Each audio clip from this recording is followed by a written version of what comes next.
Greetings, I'm Dr. Sonyoung of Egood Dental Clinic. Today I want to talk about post-operative delayed complications after implant placement. I want to address different complications that arise long-term.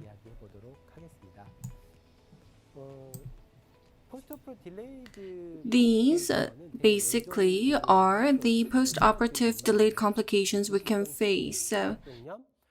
Peri-implant mucositis, hyperplastic gingivitis, maxillary sinusitis, implant periapical lesion, exposure of implant metal in the upper anterior area, and exposure of a superior part of the implant after secondary surgery, chronic pain. There can also be sensitivity and spinning sensation. Also, after implant placement, there can be bone necrosis. First, let's look at peri-implant mucositis. After implant placement, for multiple reasons, there can be inflammation in gingiva or supporting structure. This is referred to as peri-implant mucositis. In other words, there is inflammation in the mucosa around the implant. Peri-implant mucositis also equals ailing implant.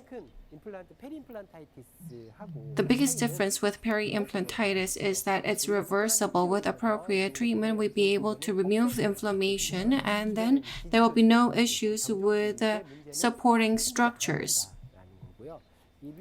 Mucositis refers to a situation where it does not accompany bone loss. If there's bone loss, then we refer to it as peri-implantitis. In this case, then we would consider this implant almost failing or near failing. In general, peri-implant mucositis do not accompany bone loss. Let's do one-on-one comparison with peri-implant mucositis and peri-implantitis. Peri-implant mucositis can be considered as gingivitis and peri-implantitis as a periodontitis when we're using natural tooth analogy. There's bone loss here and none here. Implant pathology. Many things can be discussed. We need to look at these three in general. First, also it's similar to progression of periodontitis. After implant placement, on the implant surface, plaque accumulation occurs, and this leads to soft tissue inflammation, and as a result, there will be bone loss. Many people have said many things, but the conclusion is this. Essentially, the problems lead to supporting tissue loss. In the case of peri-implant mucositis, this is limited to gingival inflammation. When we talk about peri-implantitis or peri-implant mucositis, there are many standards used for diagnosis, and treatment scope is determined. What is most frequently used is CIST, cumulative interceptive supportive therapy. The key parameters include the presence of plaque, the bleeding tendency of the peri-implanted tissues, this is referred to as BOP separation, and the presence of peri-implant pockets as well as radiological evidence of bone loss.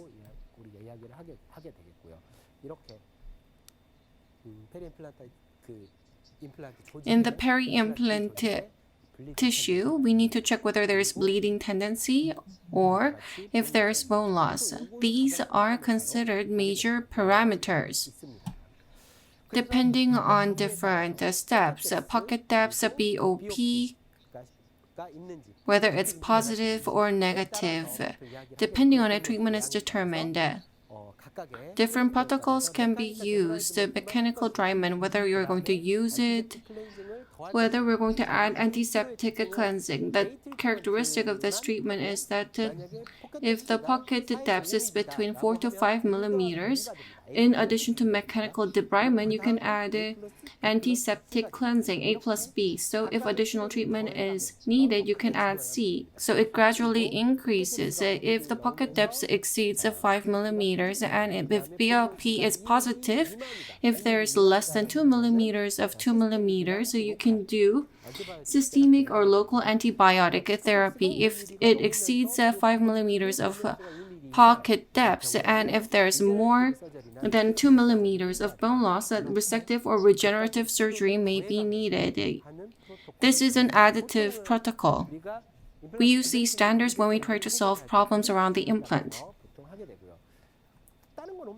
What else is there? This is a decision tree. This is decision tree for peri-implant disease management. This uses mobility as standard. Whether there is mobility or not is a standard. And if there's no mobility, you also need to check whether there's any bone loss. This is referred to as PIMI. In this case, it looks at BOP and existence of bone loss, inflammation, and mobility. There are these methods too. I wanted to show you that there were other standards used as well. In general, we use ASSIST to treat patients.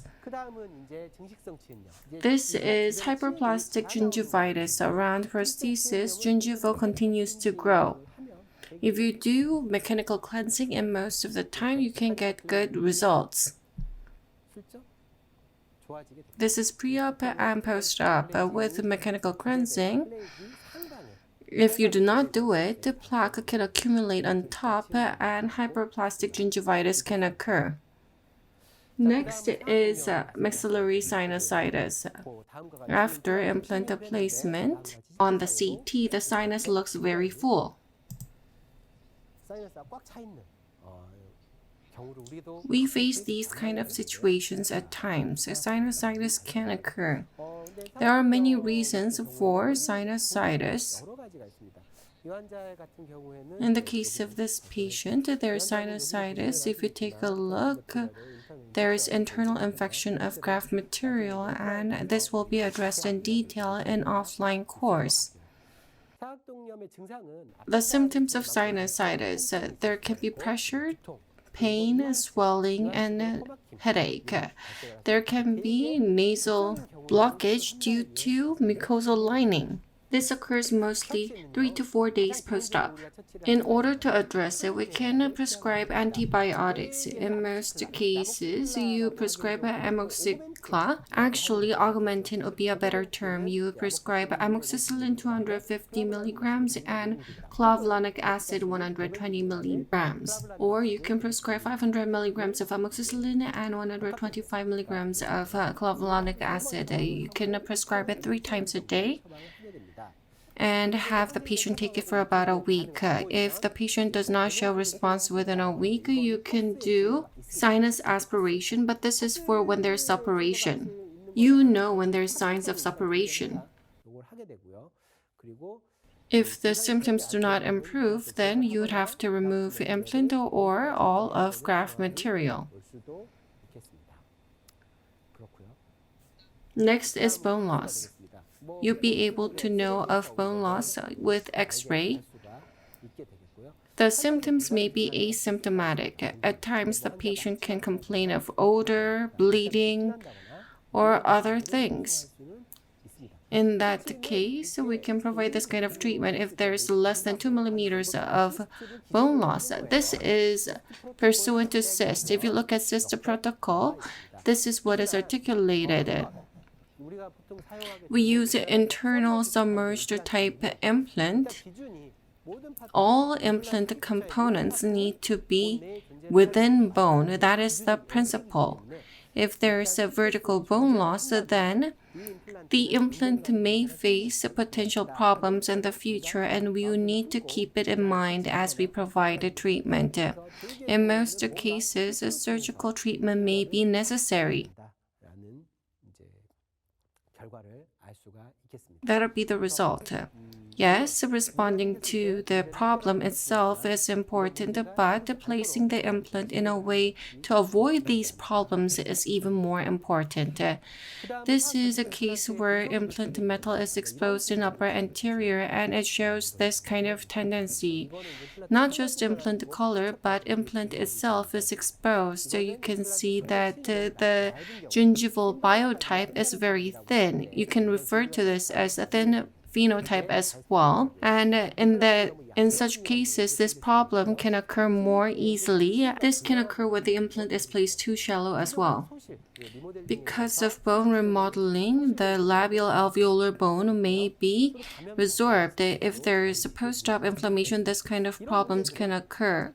This is impossible to treat. You would have to remove the implant or do different procedures to increase the soft tissue amount here. But in order to do that, at times you may need to remove the implant. In that sense, it can be a disastrous problem. In terms of treatment, you can consider coronally repositioned flap, connective tissue graft, semi-lunar flap, and others. For single tooth case, or if the extent of the problem is small, it can be solved, but basically if the implant metal is exposed labially, then it means that soft and hard tissue support has failed, and I do not think that it will have good prognosis.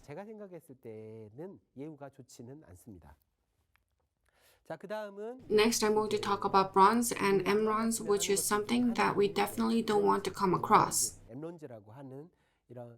This is bone necrosis related to bisphosphonate, anti-angiogenic drugs, and so forth. In the case of bronze, it's related to bisphosphonate. It is an abbreviation of bisphosphonate-related osteonecrosis. When we talk about bone turnover, in order for this to occur, there needs to be osteoclastic activity followed by osteoblast. However, if bisphosphonate is used, osteoclast activation is blocked. Therefore, there's no bone remodeling or regeneration. There's no osteoclast. Hence, there's no osteoblast. This is a problem associated with this. I want to talk about bronze and dental implants. When implant is placed or when extraction is performed, if there's a higher possibility of bronze from occurring, if you look at literature, even if implant has been placed and osseointegration is complete, there is still bone turnover. So these implants are not free from bronze-related complications.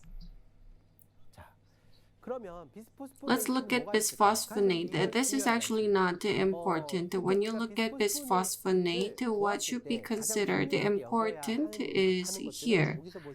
What is most frequently used? Metidronate, alendronate, Posamix. This is used very frequently. Bonviva, and so forth. I want to talk about the two large factors in determining whether this drug is risky or not. Whether it is injection or oral drug, injection is much more risky. In the case of these drugs, does it include nitrogen? The question evolves around whether it includes nitrogen. At times it does, and other times it doesn't. If it includes nitrogen, it can be more risky. This is the easiest way to determine.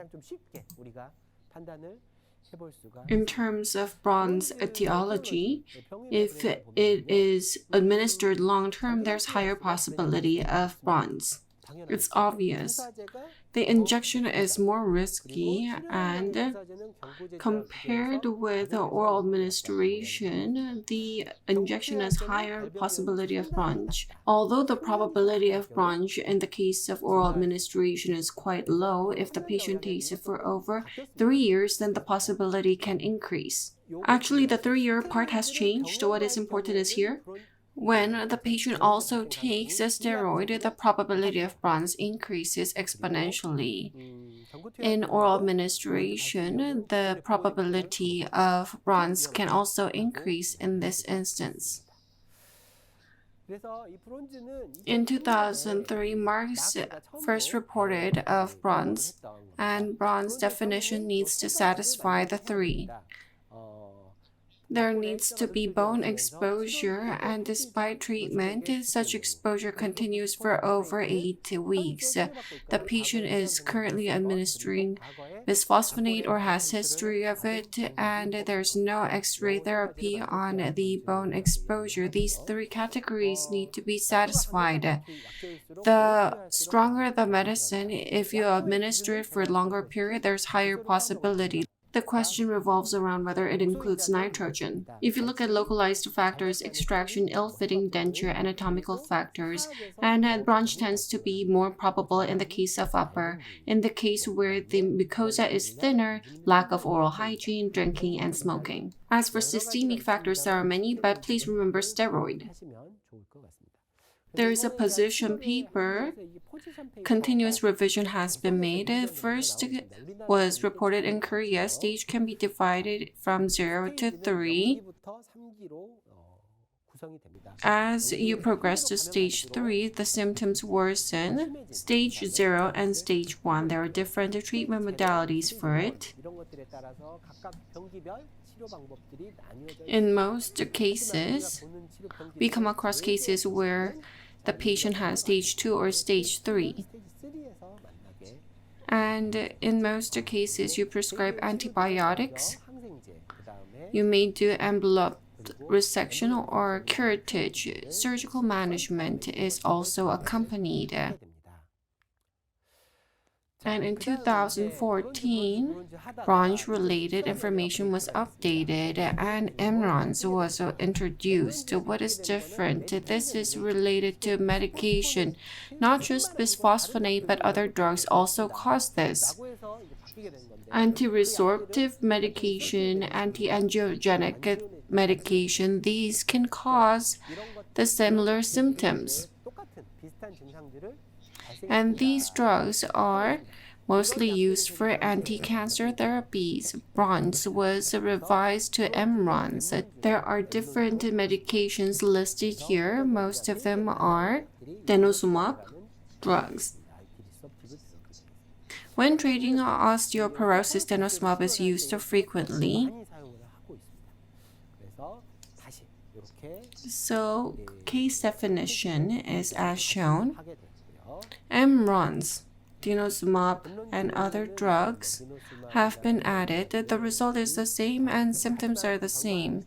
These drugs also deduce similar results. So if you look at the prevalence, it is about 0 to 0.04%. In the case of Korea, the possibility of bronze is 1 out of 2,300, 0.04%, and it occurs in patients over 70. The variation range from 38 to 88, and 22% is related to bisphosphonate.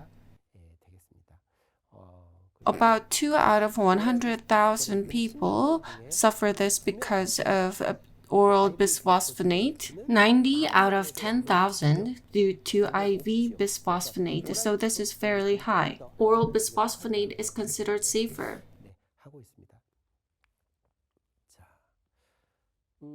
If you look at pathophysiology, they both suppress bone turnover.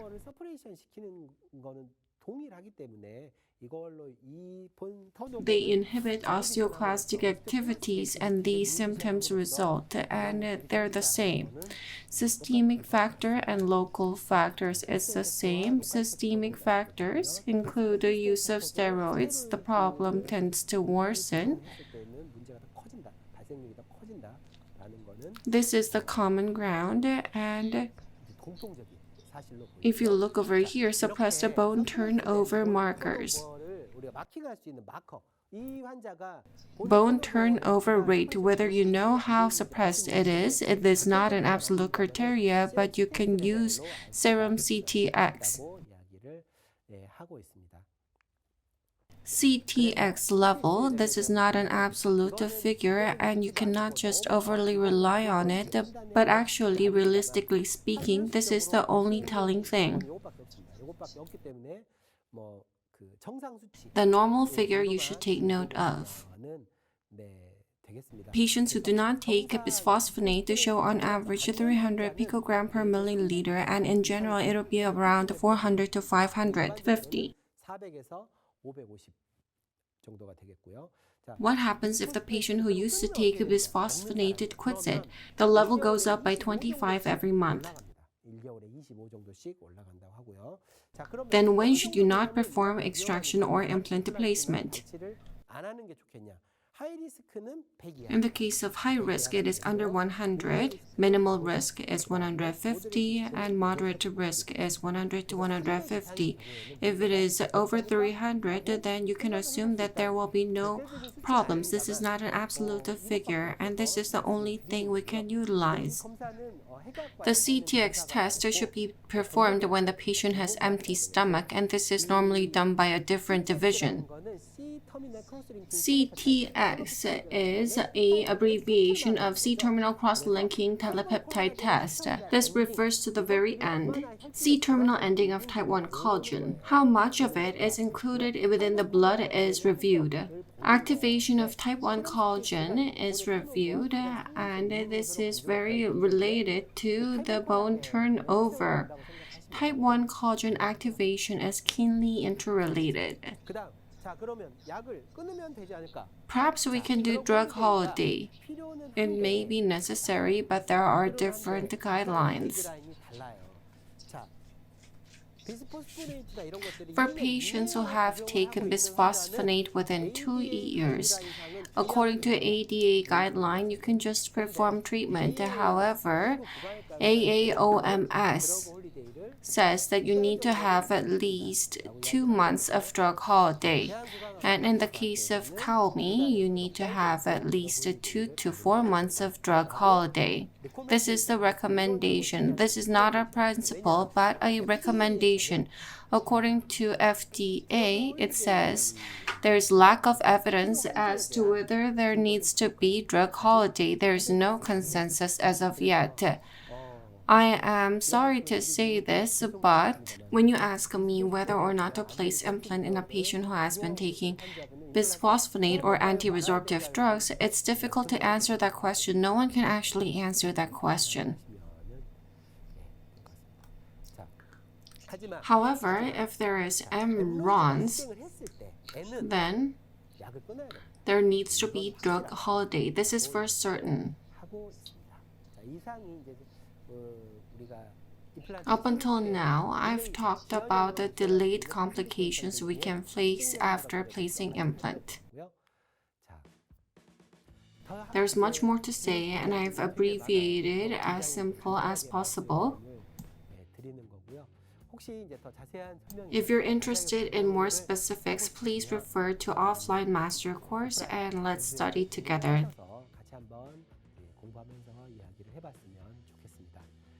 Thank you for watching.